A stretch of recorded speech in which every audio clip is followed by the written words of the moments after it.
This is the Hockey Podcast Network, your home for hockey talk on every team in the NHL. Calgary Flames fans, it's time for Flames Unfiltered. Entertaining and controversial hockey talk with your host, Brad Brodie.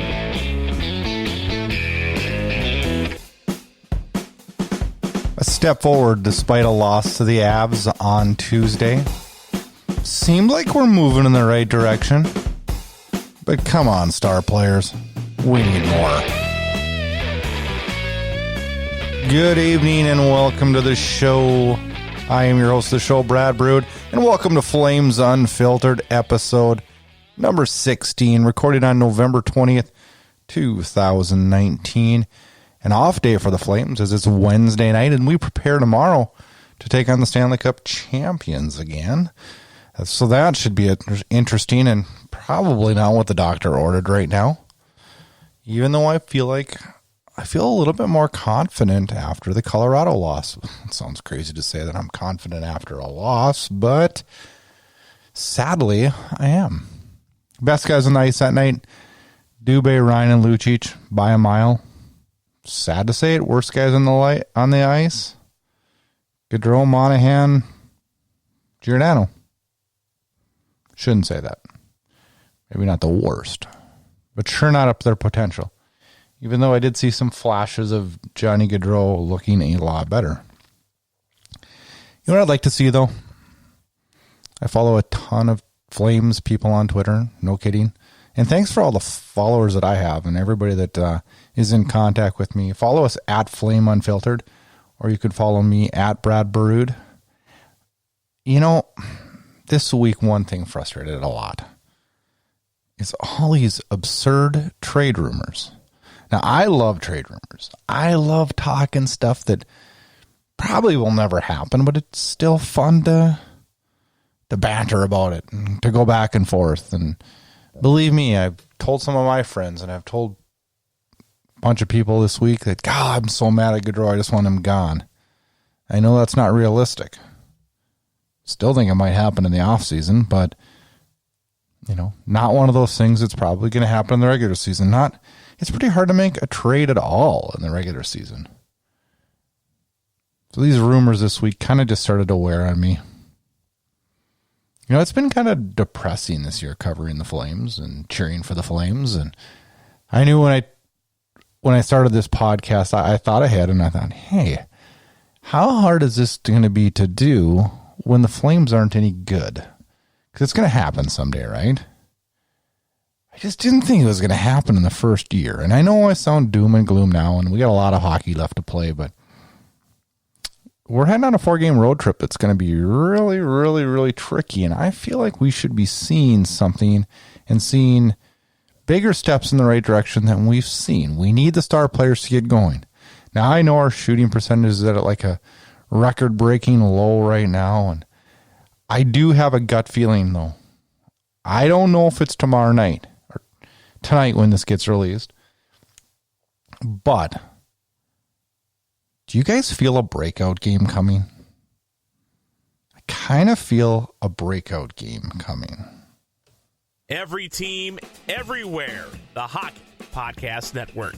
Hey, the Hockey Podcast Network, which Flames Unfiltered is proud to be a part of, is proud to announce that former NHL player Terry Ryan now has a podcast on the station. You've seen him on Spit and Chickless.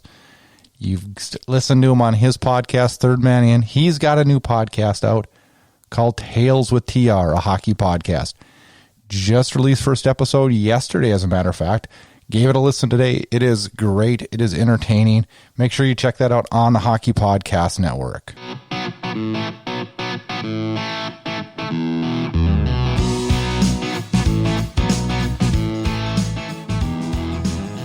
All right, Flames fans. It's time to recap that Flames Avalanche game that took place at the Saddle Dome on Tuesday night. And, of course, what do the Flames do? Early on in the game, they spot the Avs a goal. Yep, they did. They do it every week, seems like. Then they spot them 2 more, so we're down 3-0. Now I'm gonna I'm going to pause for a second here. I need to say something that's probably embarrassing and might piss some of the Flames fans off. At Tuesday afternoon, I was actually listening to the Fan 960. I love those guys. And I was thinking about the Flames, and I was thinking about getting scored on first. And it came to me that if I wanted to make some money, and the way things have been, I'd probably want to put some money down that the Flames get scored on first. Man, I can't do that. I'd be going against my team. And I also thought, man, if I really wanted to make some money, I don't think on the money line that the Flames are going to win on Tuesday night. Not with how they've been playing. Now, is it possible? Yeah. Now, I feel like there's a better chance that they win Thursday night against St. Louis after what I saw in Colorado, but now we got some more injuries. We're going to talk about that later. We got all kinds of problems going on. But so I got to admit that I put a little money down on the Flames losing and the Flames getting scored on first. Part of me did it because I am synonymous with placing bets and having them not work out in my favor. I'm not real good at it. So I thought, well, worst case, I win money. Best case is the Flames turn it around and I lose a little money. Quite honestly, right now, I'm willing to pay to get the Flames out of this. Well, I made some money that night, which is good, but sucks. Anyways, the Flames spot the Avs 3 goals. Then later mid-second, I don't even remember anymore. Ryan scores for the Flames on a shot that everybody made it sound like it was a beauty to begin with, and I've watched it, and it was a deflection. It was lucky, but we'll take a luck right now. Then in the third, Mangiapane gets it to within one as he knocks down a shot from the point and backhands it into the net, 3-2. Big push late in the game on the power play. Lucic had chances. Gio had a grade A chance. No goals. Flames lose 3-2. Top players were not as good as they need to be. Monahan was a little better. Tkachuk was a little better. Gaudreau was a little better. Tkachuk, I was not impressed with. Backlund, I was not impressed with. I was impressed with the Dubé, Ryan, Lucic line, which when I first saw it was not thinking it was going to do that good, but it did really good. I'm also proud and happy because Michael Stone had a really good night. People forget when he got traded here from Arizona 2 years ago, he sparked a win streak that got us to the playoffs that year. Don't forget that, Flames fans. Michael Stone is not bad, and Michael Stone has done a lot for this franchise. Strong effort, I thought, especially in the third. They were outplayed drastically in the first and second. In the third, I felt like we got energy, and I felt like things just started to click just a little bit better, which makes me feel a lot better for what lies ahead, because it's not pretty. Inside Edge Hockey News, bringing you inside the game. Well, what do we do to fix this? What do we do? Well, I also run a website called Inside Edge Hockey News, which features a couple of podcasts. The Instigator, which is a short rant that I do every week or every other week, depending on what's going on in the hockey world, about something in the hockey world that's got me fired up. Check that out. It's on iTunes. It's all over. Check it out at InsideEdgeHockeyNews.com. I also have another podcast I do with a good friend of mine, Mr. Blake Friars.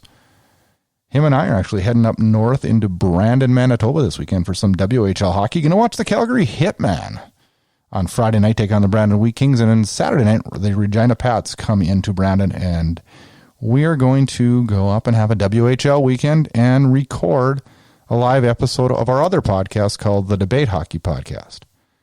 We record on Monday nights normally. It'll change a little this weekend. But on last Monday night's episode, my co-host Blake Friars, posed a question to me on what I would do to improve the Flames. Give a listen. If you were a GM of Calgary, what move would you make to get them out of this funk? If you had to make a move, what would you do? You want to know? If you could make one trade, if you could make do you one want to trade, know who what would it I be? would do or what they're going to be able to do? Sure, both. Give me both scenarios. I would like to see Calgary trade Johnny Gaudreau. Oh, my God. Stop the presses. Will that happen? No, it won't happen. We're living in a world right now where trades like that can't happen because of the cap space. We're going to wake up Thursday morning and Gaudreau is going to be traded. It won't happen. But what I would do is this. I think right now, and this is something they could do, is they need to infuse some speed and some youth. So I think you put Tobias Reider on waivers and send him to Stockton because he'll clear waivers. Mm-hmm. And you bring up Phelps. You keep Dylan Dubé up. You scratch Milan Lucic on a 3-out, 1-in basis, depending on who you're playing. You play the Capitals, you put them in. You play, Zach Kassian in Edmonton, you put them in. You pick your nights. Mm-hmm. You put Lindholm to center. I like that. You take Jankowski and you put him on waivers. Really? And if somebody takes him, bonus. Bonus. And you put Lindholm and you move Monahan down to second line, you move Backlund down to third, and you move Ryan down to your fourth. So you would split up Monahan and Gaudreau. And then you have Lindholm centering Gaudreau and Tkachuk. You have Backlund, or you have Monahan, Mangiapane, and Dubé. You got Backlund, Frolik, and Phelps. You got to infuse some youth into this. You got to really shake this up. You can't. They're not going to be able to trade Gaudreau like they probably want to. Nobody wants Jankowski. Nobody wants Frolik. You think they've been shopping him? Oh, I know they have. They had a deal. Jankowski was part of the Kadri deal. Oh yeah, I mean that's right. You want to move Brodie, but they can't move Brodie. There's guys that they're out there. They're shopping them, but nobody wants them. So I find it hard to believe that nobody would want TJ Brodie. So then he's probably the one that could get traded. Like, there's a lot of teams that would want TJ Brodie. There's not a lot of teams that can afford TJ Brodie. Don't say, okay, then say that. Problem. Then. Say don't want, they can't afford. Well, okay. There's a difference. There is a difference. There's a big difference. But that's what I'm saying. So the reason I don't think the Flames can make that monster move is because their hands are tied. What are they going to do? But I think, not that I'm against Tobias Reider, but he's not bringing anything to the table right now. Jankowski's not bringing the table. So you put them both on waivers. You pray to God somebody takes Jankowski. I would take Jankowski. I love Jankowski. I used to love him. If I was Vancouver, I'd pick him up in a heartbeat. He's been so soft. So you do it. You take your chances. How much is he making? 1.6, I believe. Perfect. He was 6'4". He's big. He's big. I would claim. Somebody's going to claim him. Well, good. You don't give up. He's been a healthy scratch 3 times. You don't give up guys like that. He's 23 years old? 24? You don't just give up on those guys for nothing. How long do you wait? Like, here's the deal. Here's the problem with the Leafs. Jankowski is your best player in the playoffs. One of them. Well, that's not hard. Bennett was the best player. Here's the deal, though. What do you do? How long do you wait? Teams' windows are smaller and smaller and smaller in the cap era. To win? And when you got what was thought to be, and that's the smoke and mirrors thing. Are the Calgary Flames really not as good as we all thought they were? Like, this is a serious problem. Like, I don't know how in the world you're going to come out of this. So you think Bill Peters is going to shake up the lines like that? Or? Yes. He's already put them in a blender once. He's going to do it again. He has no choice.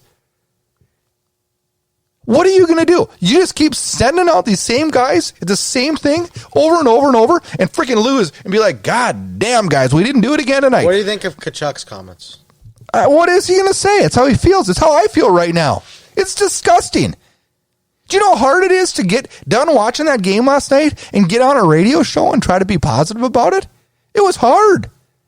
I can't find nothing positive. I mean, what happened positive? Dave Riddick. Yes. That's about it. And I thought Cam Talbot's been good too. Lindholm was great the first part of the year. He's tailed off last couple games. I mean, holy cow. Now Hamanek's hurt. Now, where are we going here? We got to do something. Yeah, big shocker. I got a little fired up, huh? Blake has a funny way of getting me fired up, and I was really fired up about that, and I was fired up kind of that whole episode. So check that out at iTunes. It's called the Debate Hockey Podcast. Check it out on InsideEdgeHockeyNews.com. We talk all hockey, and we debate all NHL hockey. But going back to what I talked about a little bit in that snippet is what do we got to do to kind of get things going? One of the things that we've seen is effort, and which scares the hell out of me. But we need to get some jump in our step. And now we saw that a little bit on Tuesday night with a guy named Dylan Dubé. Well, I look at this and I think, you know what? You infuse a little youth into this lineup and gives everybody a spark, pushes the veterans a little bit more. They got to give a little bit more, got to give a little more. And so I thought, let me run through a depth chart and let's infuse some youth. Now, of course, some injuries have come into play since I came up with this on Tuesday, which stinks. But I'm going to run through, and then I've modified it a little bit, and I'll have to give you the modifications because I didn't plan on having to do modifications, but I didn't. Here's my first one. The depth chart I came up with was Gaudreau, Lindholm. I want him at center. I want him at center. And Kachuk on the right side. Line 2, Mangiapane, Monahan, and Bennett.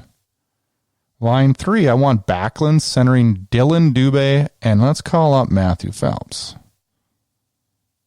Line 4, I want Derek Ryan with Lucic and Frolik. Reider as my sub-in for Lucic when we need him. That strengthens us down the middle with Lindholm, Monahan, Backlund, Ryan. That's tough to beat. That's 4 good centers. And we infuse some youth. Because you know what? If you take a look around the league, all of a sudden, Colorado infuses some youth. And now they're a good hockey team. I think it's time we take a look at that in Calgary. On the backside, I got Giordano with Brodie, Hanifin, Hamanek. Hamanek's injured now. I'll get a revised edition in a minute here. Anderson, Shillington, Stone is my sub-in. Riddick, Talbot running the goaltending like they've done very, very well all year. Well, then some injuries happened. Some long-term IR happened. And now I had to revise it. So here's what I would do now. Let's go Gaudreau, Lindholm, Kachuk. Like I said, let's put Mangiapane, Monahan, and Phelps. Let's go Lucic, Ryan, and Dubé, just because we have to, because they were so darn good the other night. Now, that might change, but they were good the other night. They deserve me to say that. I would go Reider, Backlund, and Frolik as my fourth, with Rinaldo as my sub-in. Didn't like what he brought to the game on Tuesday, and I'm not sure why he's there. Now, on the back end, I think Brodie's going to be back before you know it, so I'd say Giordano, Brodie, Hanifin, Stone, because Hamanek's going to be out a little while longer, Shillington, Anderson, and then let's have Davidson sitting on the side waiting. We got Bennett injured. We got Hamanek injured. We need to infuse some youth. That's what I'm trying to get at. Plus, I'm pushing hard because I want Lindholm down the middle. I just think that would help us out so much. Monahan's disappointed me. He's my favorite player on the team. I got an autographed jersey hanging about 10 feet behind me here in the studio. But he's letting me down. He's letting me down. Topic number 2 that we're going to talk about on this show today is on last episode, on Monday's episode. We talked about grading the forwards at the quarter mark, and now we're going to grade the defensemen and goaltenders at the quarter mark. Let's run through the defense. Let's start with the big guy, the captain of the team, Mr. Mark Giordano. I would give him a C, and I thought about a D. And it sucks to say that, because I am his biggest fan. He does so much for this community of Calgary. He does so much for just everything. But he's fallen down a lot this year. He's made horrible pinches this year. He's caused a lot of goals, and he seems way out of whack. I think he's trying too hard. Coming off a Norris year, I think he felt like he needed to replicate that, which isn't possible because that's very difficult, especially at his age. And I'm not bringing the age factor in because he's a freak of nature, but it's just difficult. I think we're going to see a new Giordano. I don't think he'll play like this all year. So there's something to look forward to, Flames fans. Brodie, let's get the other one that I thought was a little marginal. And I feel bad doing this coming off such a scary incident last week. But I would have to give him a D. He's also had some pinches this year that haven't been good. He seems sloppy and somewhat disinterested. Rolling on to Hamonic, another Flame that I like. He's a heart and soul guy. I'll give him a C. He just seems a little out of whack, too. Doesn't seem as comfortable with the puck in his zone and not quite as sound defensively, especially on some 2-on-1s this year where I was just like, that didn't work so well. Hanifin, I'd give a B. I've liked what Hanifin has done for this team. He can do everything. He can play offense. He can, back us on the defensive side. I like him this year. Anderson, I'll go to A-. I think Anderson's been really, really good this year. I think we have all have really high expectations for him, and I think so far he's fulfilling them. Now, I think I'm probably going to get some nasty tweets on this one and maybe some emails and whatever else, comments on Facebook. But I'm going to give Michael Stone a B. I don't understand why everybody's so hard on this guy. Has he been great? No, he had a really bad game late last week. I can't remember who it was against, but a really bad game. He's going to have his moments. He hasn't played a lot of hockey lately, fans. He's stepping in a real hard situation. And I think he's done pretty well. Tuesday night I thought was his best game of the year. Shillington. Give Shillington a C. He's also had some geo problems, falling down once in a while, but I've liked his game. He's a dynamic player. He's a good skater. He sees the ice well. I'm impressed. I'm actually really, really impressed with Shillington and what he brings to the game. And you know what I'm really impressed about? What he's going to bring us 2-3 years from now. Man, as this guy matures and keeps getting better, he is going to be a dynamite player on this team. Goaltenders, I'll give David Riddick, our starter, an A. He didn't look as good on Tuesday night against Colorado. I think he wants to have that second one back. But as a whole, we worried all summer what we were going to get from David Riddick. And I think he's proved everybody wrong on that one. We got a starter, guys. We have a starter. Talbot, I have nothing to complain about. He, in the 6-0 loss, that was not his fault. I'd give Talbot a B. He's done what we needed him to do. He's put us in position to win games. If you don't score goals, I don't care who you have in net, you're not winning the game. He's done his job. He has done his job.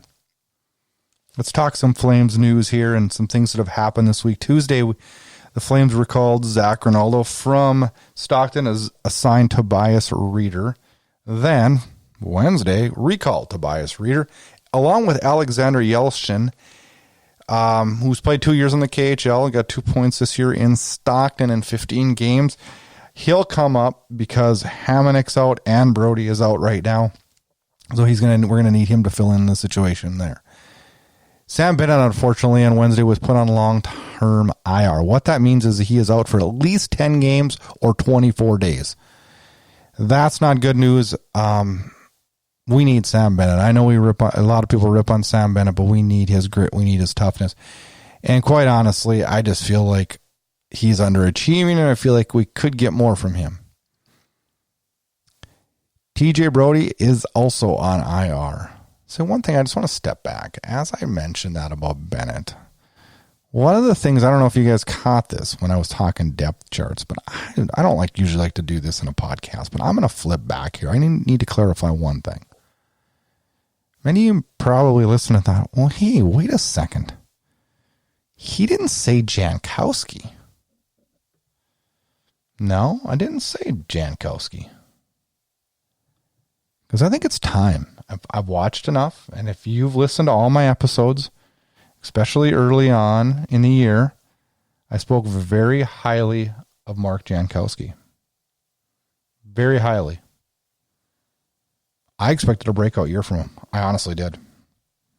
And we've got anything but. The guy is a disappearing act out there. He is lost. He is something is not right. He's lost. He looks unmotivated. He doesn't drive hard. I don't know if he's scared to make mistakes. I don't know what it is.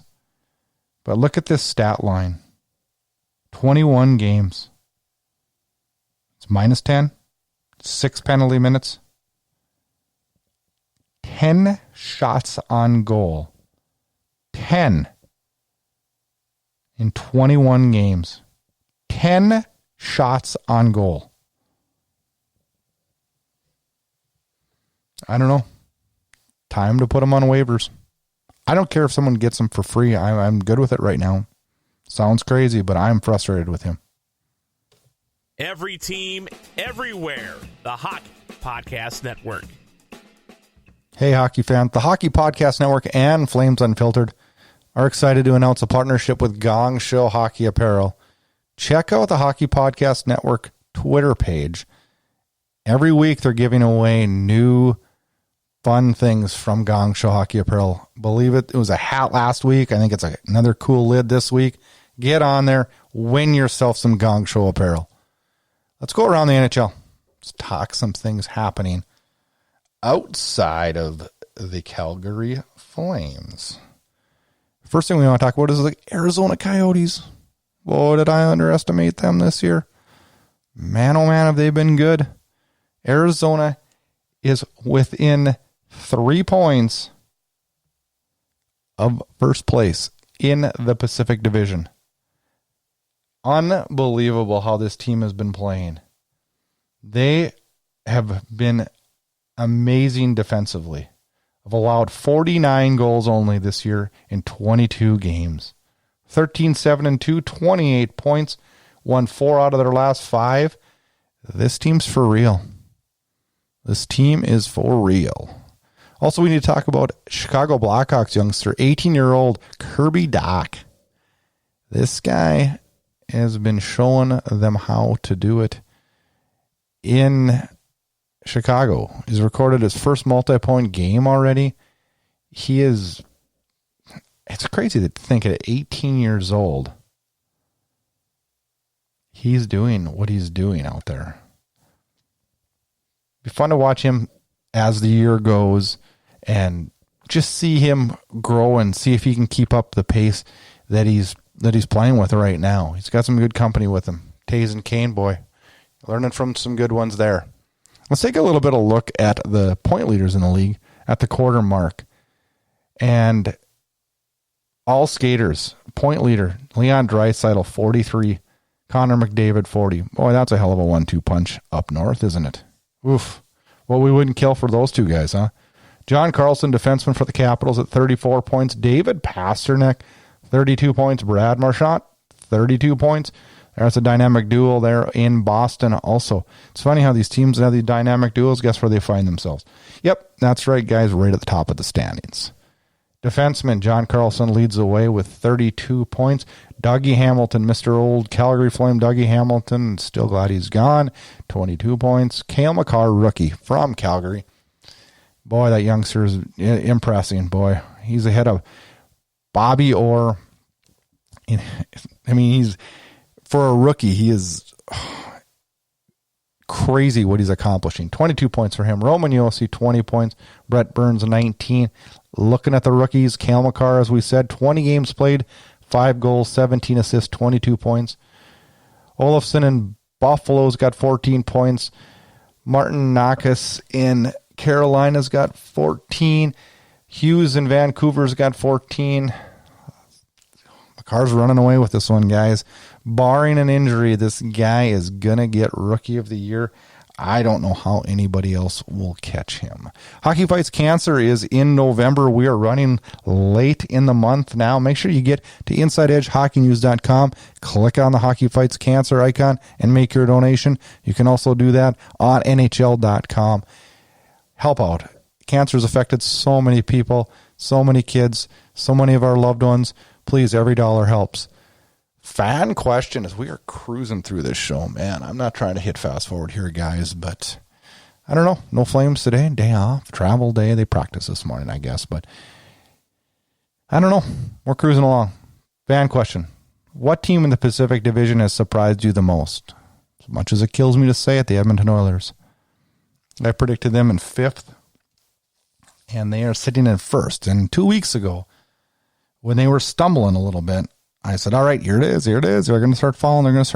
They didn't. They're back up in there and at it. And Draisaitl and McDavid are leading the way, and it's they're an entertaining team to watch, and we don't play them here until December, so hopefully they can cool off and we can find our way before then. I pray we found it before then.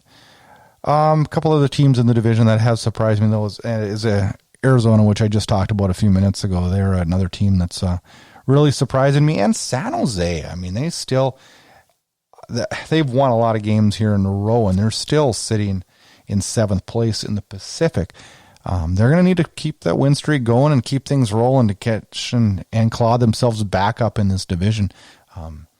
As much as we look at the division and say, oh, it's pretty tight, but it's tough to leapfrog teams. Teams are winning, so it's tough. It's a grind every single day to get up in those standings.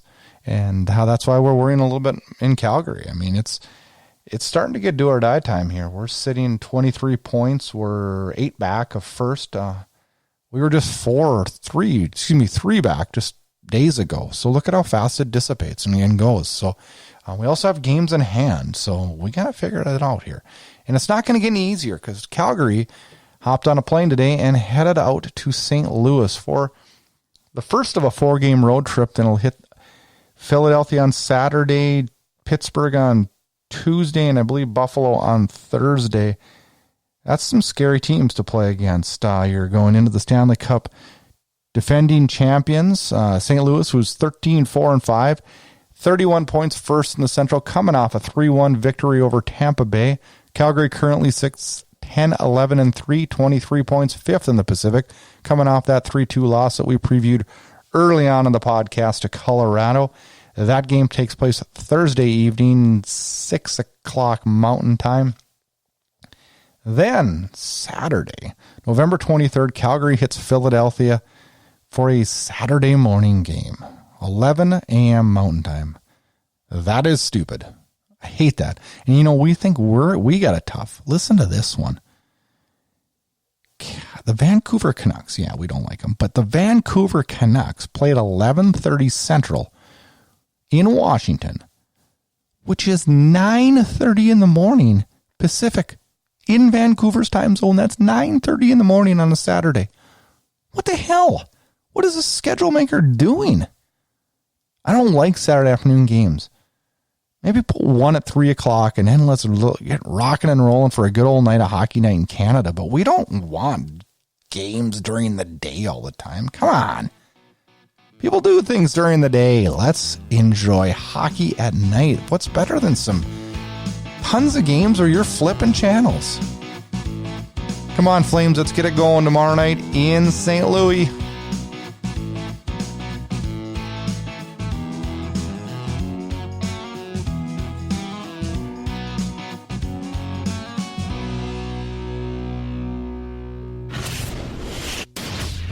Get connected. Flames Unfiltered can be found on Twitter @FlameUnfiltered. And also make sure you check out our Facebook page @FlamesUnfiltered. Check out host Brad Brood on Twitter @BradBrood. And if you like what you hear, rate and review us on Apple Podcasts. You can find Flames Unfiltered on all the major podcast players. Consider subscribing to Inside Edge Hockey News on Patreon. That'll get you exclusive content and much more. Thanks again and enjoy the hockey. Thanks for tuning in to Flames Unfiltered. Check back for more action-packed Calgary Flames talk.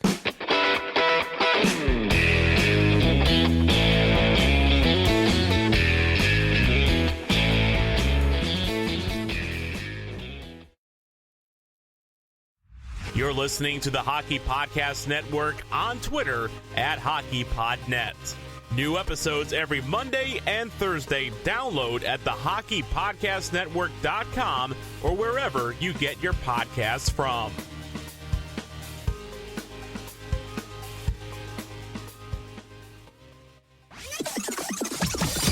This has been a production of Inside Edge Hockey News Radio, brought to you by the Hockey Podcast Network. This production is copyrighted and distributed by the Inside Edge Hockey Media Group.